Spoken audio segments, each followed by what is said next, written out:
Magandang umaga, good morning.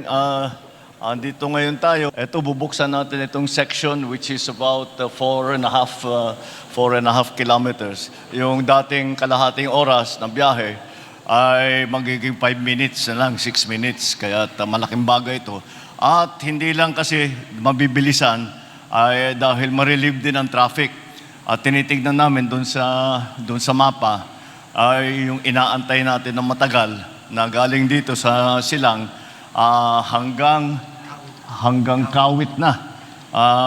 Yung dati, mga 2 oras, magiging kalahating oras, 45 minutes na lang.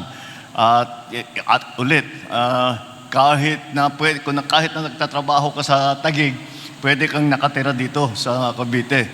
Kaya maganda na matapos na natin ito.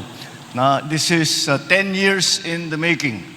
At pahirapan kasi, as usual, yung nagiging problema natin sa lahat ng construction ng mga kalsada, yung right of way. Kaya dinahandahan. The then Governor John Vic was one of the main movers of all of this. Kaya mabuti naman at ngayon nabubuksan na natin. I can announce na mabuksan ito starting 12 midnight tonight and for 1 month.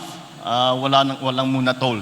So, yung ating mga kababayan, gamitin po ninyo, makita ninyo, maramdaman ninyo na ang malaking ginhawa na dinadala nitong mga ganitong malalaking project.